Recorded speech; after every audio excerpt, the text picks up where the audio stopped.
Another type of conclusion you might want to be able to draw is to say that if you change one thing, another thing is likely to change also. For example, you saw that students who pass the first project are more likely to visit the classroom multiple times in their first week. This is a correlation. Passing the first project is correlated with visiting the classroom multiple times.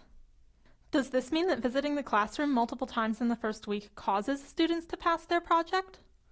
This would be a statement of causation. For example, suppose Udacity sent emails to students during their first week reminding them to come back, and this caused more students to visit multiple times. Would you expect this to increase the number of students who complete their project? It certainly sounds plausible, but we can't be sure based on this data. To see why, let's take a look at this graph, which shows per capita cheese consumption in red and number of people who died by becoming tangled in their bed sheets in black. As you can see, these two variables are highly correlated. As one increases, the other tends to increase as well. However, do you think eating cheese causes people to become tangled in their bed sheets? Probably not. This could be a coincidence, or there could be some third factor causing both. In this case, it looks like both cheese consumption and bedsheet tangling are increasing over time. If this is the case, then if you banned cheese, bedsheet tangling would probably continue to increase over time. So what are some third factors that could be causing the correlation between visiting the classroom and passing projects?